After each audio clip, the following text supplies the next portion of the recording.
ఓం మహాగణాధిపతయే నమః. ఓం గురుభ్యో నమః. ఓం శ్రీమాత్రే నమః. పరమేశ్వర స్వరూపమైనటువంటి జ్యోతిష, వాస్తు మరియు ఇతర అనేకమైనటువంటి శాస్త్రములను మనకు అందించినటువంటి మహర్షులకి నమస్కారం. హయగ్రీవ హయగ్రీవ హయగ్రీవేతియో బధేత్ తస్య నిస్సరతే వాణి జన్మకన్యా ప్రవాహవత్. అరుణాం కరుణాతరంగితాక్షీం ధృతపాశాంకుశపుష్పబాణచాపాం అనిమాదివిరావృతాం మయూకైః అహమిత్యేవ విభావయే భవానీం శ్రీమాత్రే నమః. ప్రేక్షకులకి లలితాంబిక అమ్మవారి యొక్క అనుగ్రహం పరిపూర్ణంగా కలగాలని మనస్ఫూర్తిగా కోరుకుంటూ మనం ఈరోజు చెప్పుకోబోయేటువంటి టాపిక్ ఏదైతే ఉందో సంక్రాంతికి ఉండేటువంటి ప్రత్యేకత ఏమిటి? మకర సంక్రమణము అంటారు. అంటే మకర రాశిలోకి రవి యొక్క సంచారం జరిగేటప్పుడు ద్వాదశ లగ్నాల వారికి లేదా లగ్నం తెలియని వారు, రాసుల వారు ఎటువంటి మార్పులు ఉంటాయి, అదేవిధంగా ఎటువంటి పరిహార మార్గాలు చేసుకోవాలి, వాళ్ళ లైఫ్లో సూర్య భగవానుడు ఎవరికైనా కూడా ప్రమోషన్స్ ఇవ్వడానికి, పేరు ప్రఖ్యాతలు ఇవ్వడానికి కారణం, ఆయన కర్మస్థానాలు రాసుల్లో తిరిగేటప్పుడు ఎటువంటి కార్యక్రమాలు చేయడం ద్వారా మీకు అభివృద్ధి ఉంటుంది అనే విషయాలు మనం తెలుసుకుందాం. అయితే ఈ విషయాలు చెప్తుంది నేనైనప్పటికీ కూడా చెప్పిస్తుంది సాక్షాత్ లలిత అమ్మవారిగా భావిస్తూ ఒక్కొక్క లగ్నం గురించి తెలుసుకున్నాం.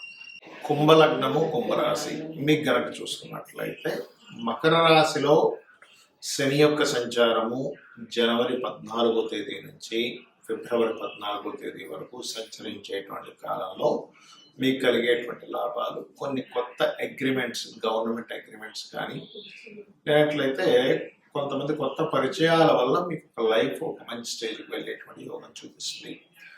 మీ జీవిత భాగస్వామి ఎప్పటి నుంచో విదేశాలకు వెళ్ళాలని చేసే ప్రయత్నం కూడా ఫలిస్తుంది, అందులో ఎటువంటి సందేహం లేదు. కాకపోతే 12వ స్థానంలో రవి యొక్క సంచారం అనేటువంటిది తెలియని ఈగో క్లాషెస్ జరుగుతూ ఉంటాయి. 12వ సప్తమాధిపతి 12వ సంచారం జరుగుతుండడం వల్ల.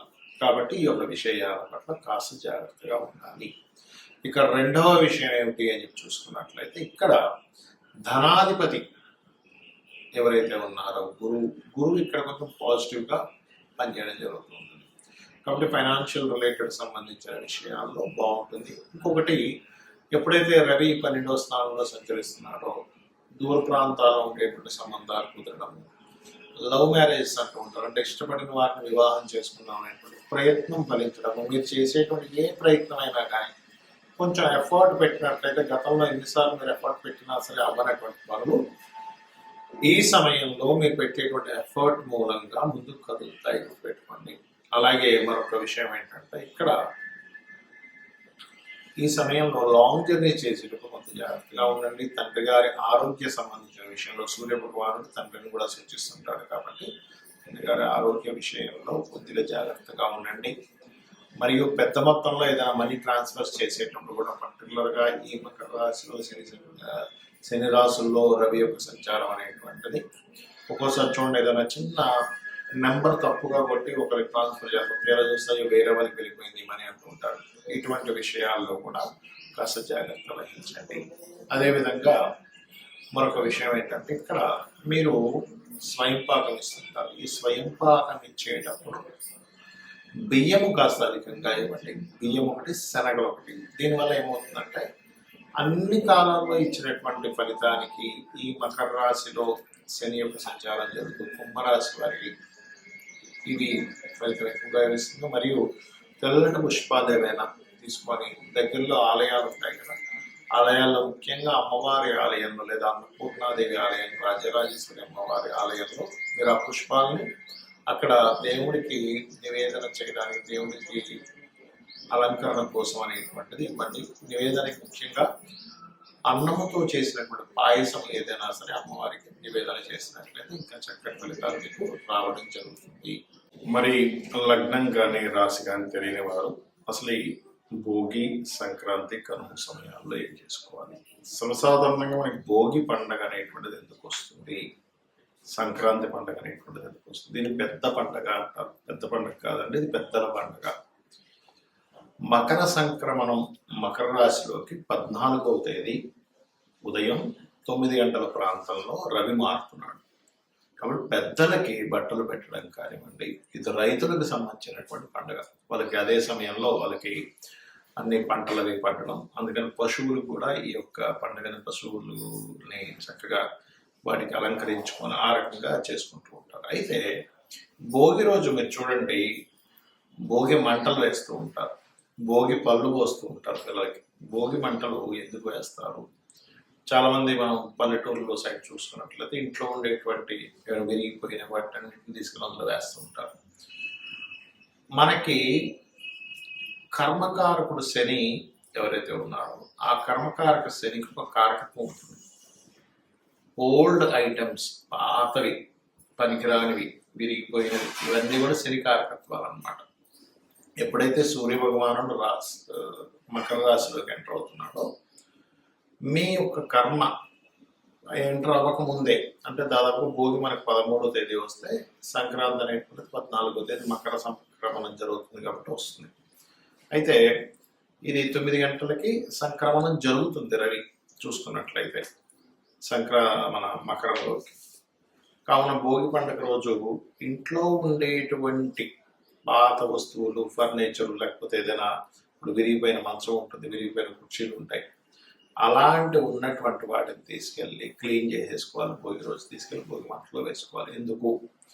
ఇంట్లో గనక వాస్తుపరంగా శాస్త్రం చెప్పింది ఏంటంటే పెద్దవాళ్ళు ఉంటారు ఇంట్లో, వాళ్ళని గౌరవించాలి, వాళ్ళని ఇంట్లో పెట్టుకోవాలి. చాలా మంది ఇవాళ రేపు జరుగుతుంది ఏంటంటే ఏజ్ అయిపోయిందని తీసుకెళ్ళి ఓల్డేజ్ హోమ్లో తీసుకెళ్ళేస్తున్నారు, పాత వస్తువులు తీసుకొచ్చి ఇంట్లో పెట్టుకుంటున్నారు. అది కాదు చేయాల్సింది.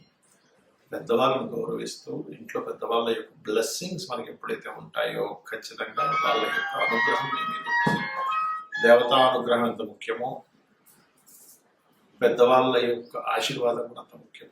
అదేవిధంగా ఇంట్లో ఎప్పుడు గనక పాతవి కొంతమంది చూడండి అటకల మీద ఉంటుంటాయి, పాత పెట్టి ఒకటి ఉందండి, అది బాగా ఇరిగిపోయింది కానీ మాకు జ్ఞాపకార్థం ఉంచుకున్నాం. ఎప్పుడూ కూడా ఇంట్లో వస్తువులు విరిగిపోయినవి గనక ఉన్నట్లయితే, వాటిని వాడనట్లయితే దాని ద్వారా మీకు శని ప్రభావం పెరుగుతుంటుంది. గుర్తుపెట్టుకోండి.